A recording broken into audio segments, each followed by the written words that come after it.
తండ్రి కుమార పరిశుద్ధాత్మకు మహిమ కలుగునుగాక. ఈనాటి జీవవాక్యం. ప్రభువు నీతితోనూ నిష్పక్షపాతముగాను లోకములోని జాతులకు తీర్పు తీర్చును. కీర్తన 98 వచనము 9. ప్రియ సహోదరి సహోదరులారా, దేవుని బిడ్డలారా, మన తండ్రియగు దేవుని నుండి ప్రభువు యేసుక్రీస్తు నుండి మీకు కృపయు శాంతియు లభించునుగాక. ఈ వచనం దేవుడు సర్వలోకానికి న్యాయాధిపతి అని తెలియజేస్తూ ఉంది.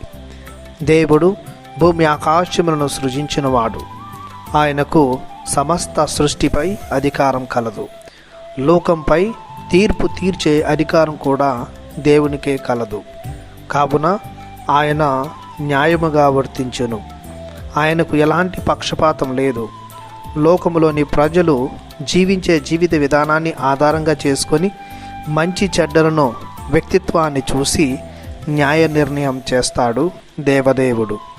విశ్వాసాన్ని బట్టి, అలవర్చుకున్న పవిత్రతను బట్టి కూడా దేవుడు తీర్పు విధిస్తాడు.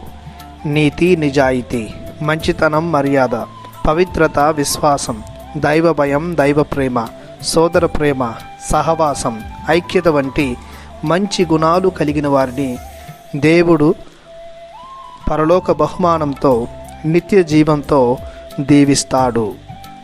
అలా కాకుండా ఎవరైతే కుట్రలతో, కుతంత్రాలతో, దోషంతో, మోసంతో, హింసతో, నిందిస్తూ, అవమానిస్తూ, స్వార్థముతో, అసూయతో, అవిశ్వాసులుగా, దేవుని నమ్మని వారుగా ఉంటే వారిని దేవుడు ఖండిస్తాడు.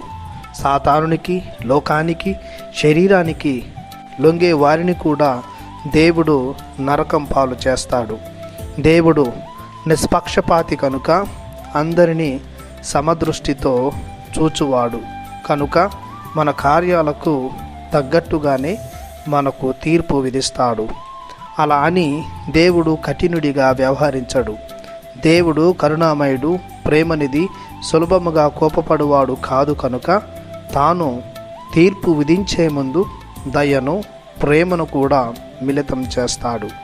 కావున ప్రియ దేవుని బిడ్డలారా, మన దైనందిన జీవితంలో దేవుని ద్వారా ఖండించబడకుండా దేవుడు సంతోషించి పరలోక భాగ్యాన్ని వసిగే గొప్ప జీవితాన్ని జీవించుదాం. ప్రార్థించుదము. కృపా సత్య సంపూర్ణుడా, మా మధ్యనే అవతరించి మాకు మార్గముగాను సత్యముగాను ఉన్నారు. మీకు మా వందనం, మీకు మా స్తోత్రం. మీరు మా పాపములను గాను మమ్ము శిక్షించక క్షమించి దయతో వ్యవహరించమని, న్యాయ తీర్పురిగా మాపై మండిపడక మీ కరుణను మాపై కుమ్మరింప చేయమని మీ పరిశుద్ధ నామంలో ప్రార్థిస్తున్నాము పరమ తండ్రి. ఆమెన్. దేవుడు మిమ్ము దీవించునుగాక. ఆమెన్.